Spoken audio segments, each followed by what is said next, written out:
આપણા બધાનો એક મેજર ક્વેશ્ચન હોય છે, એ કેવો કે મારી જ સાથે કેમ આવું થાય છે. તો બધાને એક ક્વેશ્ચન સતાવતો જ હોય છે કે મારી સાથે કેમ આવું થાય છે, મારી સાથે કેમ નેગેટિવ વસ્તુઓ થાય છે. તો એ બધી જ વસ્તુનું સોલ્યુશન આજના ચેપ્ટરમાં તમને મળશે. રોન્ડાબાને એમનો ચેપ્ટર નંબર 7 એમાં બહુ જ સારી રીતે સમજાયું છે કે તમે નકારાત્મકતામાંથી બહાર કેવી રીતે નીકળી શકો છો. કારણ કે તમારામાં નકારાત્મકતા ગમે ત્યાંથી આવી હોય, પણ બહાર તો તમારે જાતે જ નીકળવું પડશે. તો બહુ જ સરસ રીતે સમજાયું છે. અને એમાં એક વસ્તુ મને બહુ જ પસંદ આવી, એ છે કે તમે નકારાત્મક નથી, તમે નેગેટિવ નથી, તમે નેગેટિવ નથી બોલતા, તમે નેગેટિવ નથી વિચારતા, પણ તમને જે મળ્યું છે એના માટે તમે આભાર પણ નથી માનતા. તો એ વસ્તુને નેગેટિવ ગણવામાં આવે છે.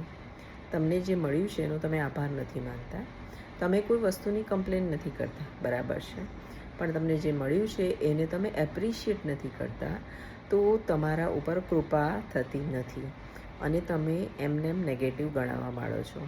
એટલે બુકમાં એવું લખ્યું છે કે કોઈ બી વસ્તુને નજરઅંદાજ કરીએ એટલે કે છે તો છે, નથી તો નથી, તો એને આપણે નેગેટિવની શ્રેણીમાં મૂકીશું. તો આજ સાંભળ્યા પછી તમને ખ્યાલ આવી ગયો હશે કે આપણે કેટલી બધી વસ્તુને નજરઅંદાજ કરીએ છીએ જે આપણને રોજ મળે છે. અને એટલે જ આપણે જ્યારે એ વસ્તુ શીખી ગયા છે કે જે મળ્યું છે એની ફિલિંગ છે તો છે, નથી તો નથી, હોય તો શું, ના હોય તો શું, એવી જો તમે ફિલિંગ રાખી છે તો ઓલરેડી તમે નેગેટિવ છો. અને તમારા જીવનમાં, તમારા એટલે કે તમારા ને મારા એમ, આપણા જીવનમાં આ નેગેટિવ તરીકે આવે છે અને કૃપા થવાની બંધ થઈ જાય છે. As simple as that. એટલે આપણે કોઈ પણ વસ્તુ, આપણી લાઈફ સવારથી ચાલુ થાય અને જે વસ્તુઓને આપણે ઉપયોગ કરીએ છીએ એ બધું જ આપણને રોજ મળે છે. એ બધી જ વસ્તુ જે આપણને રોજ મળે છે એને આપણે એટલી વેલ્યુ નથી કરતા, આપણે એને નજરઅંદાજ કરીએ છીએ કે આ તો હોય જ. અને એટલા માટે આપણા જીવનમાં બધી પરિસ્થિતિ નેગેટિવ થતી જાય છે. એટલે કે જે વસ્તુઓ આપણને મળી છે, આપણે વાપરીએ છીએ, ઉપયોગ કરીએ છીએ, તો એ બધી વસ્તુ માટે આપણે આભારી થવાનું છે. તો તમે નેગેટિવિટીમાંથી નીકળી જશો અને પોઝિટિવિટી તરફ વધશો. તો લખે છે કે શું તમે તમારા હેલ્થ માટે કૃતજ્ઞ છો? તમારી તબિયત સારી છે, આજે તમારા બોડીના એક પણ પાર્ટમાં પેઇન નથી, કશું જ નથી, તો શું તમે તમારી હેલ્થ માટે આભારી છો? નથી. કારણ કે એ તો આપણને યાદ જ નથી આવતું. ક્યારેક કોઈ વસ્તુ દુખે ત્યારે આપણને યાદ આવે છે કે આ વસ્તુ મને દુખી રહી છે, પણ આટલા સમયથી એ વસ્તુ કે હાથ, પગ, આંગળીઓ બધું સારું હતું તો તમે એને આભાર માનતા ન હતા. તો એને કહેવાય નજરઅંદાજ કરેલો. તો જેવું આપણે આપણા તબિયત માટે પણ નજરઅંદાજ કરીએ છીએ તો નેગેટિવ સિચ્યુએશન ઊભી થાય છે અને કોઈના કોઈ રોગને આપણે એટ્રેક્ટ કરીએ છીએ. તો આપણે આપણી હેલ્થ માટે પણ એટલો જ આભાર માનવો જોઈએ. શું તમે કે હું આપણે આપણા કામ માટે આભારી છીએ? કે જે કામ મને મળ્યું છે, જે જોબ પર હું જઉં છું, જે બિઝનેસ હું કરું છું, એના માટે આભારી છીએ?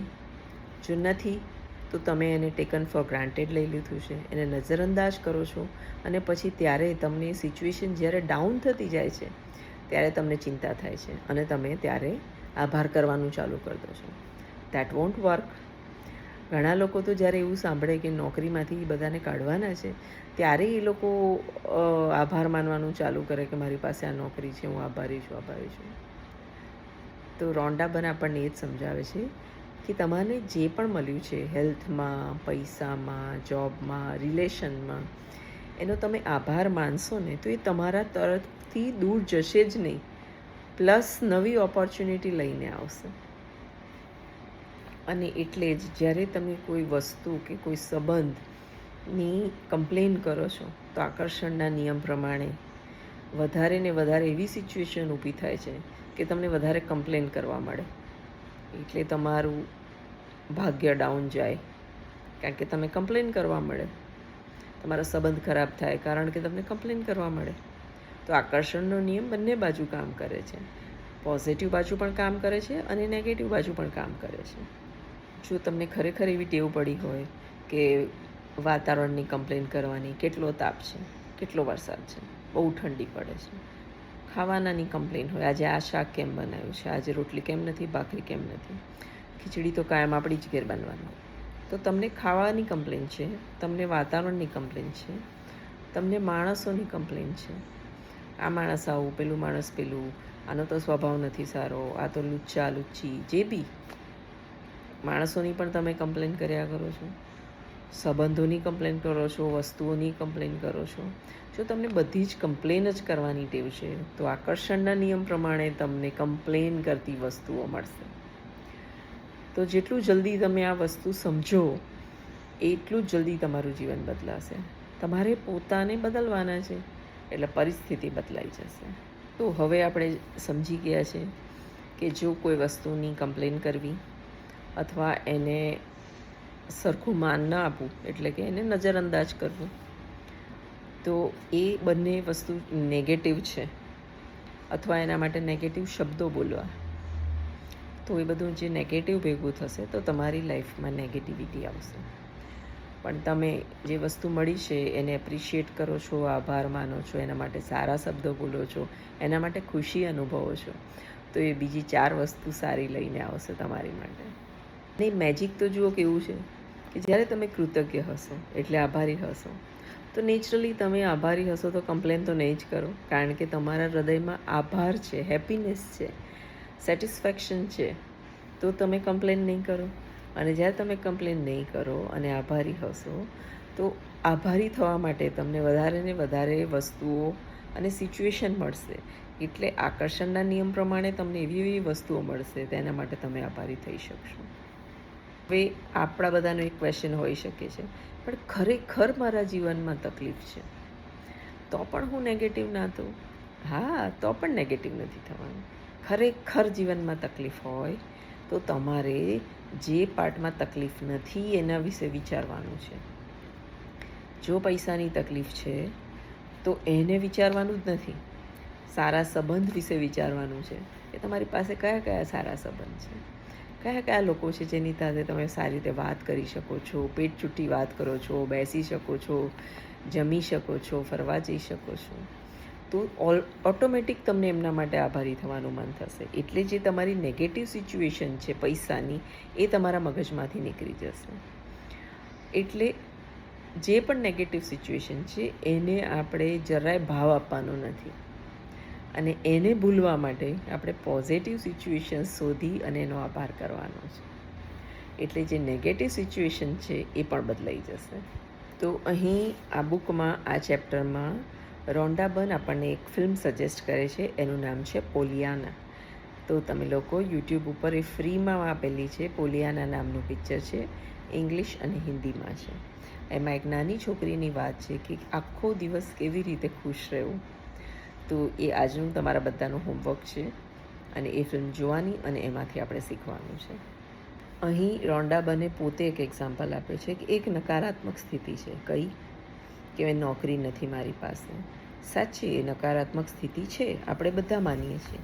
હવે એ નકારાત્મક સ્થિતિમાંથી બહાર નીકળવા માટે મારે કંઈક એવું તો જોવું પડશે ને કે જેમાં મને પોઝિટિવ દેખાય.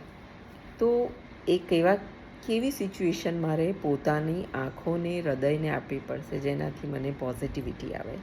તો બુકમાં બહુ સરસ રીતે આન્સર્સ આપેલા છે. લખેલું છે કે જો તમારી પાસે નોકરી નથી તો પહેલું એવું લખ્યું છે કે હું આભારી છું કે મારી પાસે નોકરી નથી, કારણ કે મારી પાસે મારા પરિવાર માટે લાંબો સમય છે, વધારે સમય છે. હું આભારી છું કે મારી પાસે નોકરી નથી અને આ ખાલી સમય છે એના માટે હું મારા જીવન વિશે વ્યવસ્થિત વિચારી શકું છું. હું આભારી છું કે મારી પાસે નોકરી નથી, કારણ કે અધિકતર સમય મારી પાસે નોકરી હતી અને આવી રીતે મને બેસવાનો સમય જ નહોતો.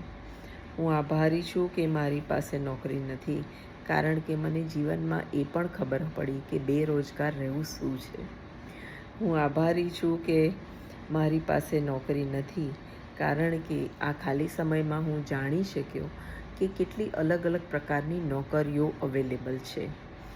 હું આભારી છું કે મારી પાસે નોકરી નથી, કારણ કે મને એ પણ ખબર પડી કે હવે નોકરી લેવા માટે જે આવેદનપત્ર બનાવવાના હોય છે એમાં પણ કેટલો બધો ચેન્જ આવી ગયો છે. આભારી છું કે મારી પાસે નોકરી નથી, તો ખાલી સમયમાં મેં મારા સ્વાસ્થ્ય ઉપર ધ્યાન આપ્યું છે. હું આભારી છું કે મારી પાસે નોકરી નથી, કારણ કે આ સમયમાં મને જાણવા મળ્યું કે મારો પરિવાર મને કેટલો બધો પ્રેમ કરે છે અને મને સમર્થન આપે છે, મને સપોર્ટ આપે છે, મને પ્રોત્સાહન આપે છે. હું આભારી છું કે મારી પાસે નોકરી નથી, જેથી મને આરામ કરવાનો સમય મળ્યો અને મને ખબર પડી કે મારે આરામની જરૂર હતી. હું આભારી છું મારી પાસે નોકરી નથી, કારણ કે અધિકતર સમય મારી પાસે નોકરી હતી અને એનો મને અહેસાસ બી જીવનમાં નહોતો થયો કે નોકરી ના હોવી શું છે. તો તમે જોયું કે નકારાત્મક સ્થિતિ, નોકરી નથી, પૈસા નથી, બધી જ સિચ્યુએશન માટે પણ તમે તમારું માઇન્ડસેટ બદલી શકો છો. અને જ્યારે માઇન્ડસેટ બદલશો ત્યારે જ સિચ્યુએશન બદલાશે અને તમને નોકરી મળશે. એટલે ગમે તે સિચ્યુએશન તમારી લાઈફમાં હોય એમાં સારી વસ્તુ જોવાનો પ્રયત્ન કરો. તો આ ચેપ્ટરમાં 2 સિચ્યુએશન આપેલી છે. બીજી સિચ્યુએશન હું બીજા પાર્ટમાં લઉં જેથી તમને લોકોને ઇઝી પડે. તો અહીં હું એ વિડીયો પૂરો કરું છું અને બીજું સિચ્યુએશન જે નકારાત્મક છે એ બીજા વિડીયોમાં લઉં છું. તો પ્લીઝ તમે લોકો આ બધી પ્રેક્ટિસ સાથે જોડાઓ. હું ઈચ્છું છું કે બધાના જીવનમાં કંઈક ને કંઈક મેજિક થાય. કારણ કે જો ફક્ત આપણે આપણો નજર બદલીશું અને આપણું જીવન બદલાશે તો એનાથી સહેલું શું હોઈ શકે. કોઈને કંઈ કહેવાની જરૂર નથી. આપણે આપણી ચોપડી અને આપણી આભાર લખવાની પ્રેક્ટિસ. તો પ્લીઝ ચેનલને લાઈક કરો, સબસ્ક્રાઈબ કરો, વિડીયોને એકબીજા સાથે શેર કરો. બહુ બધા લોકોને આ બધાની જરૂર છે. તો ફરી મળીશું બીજા પાર્ટમાં.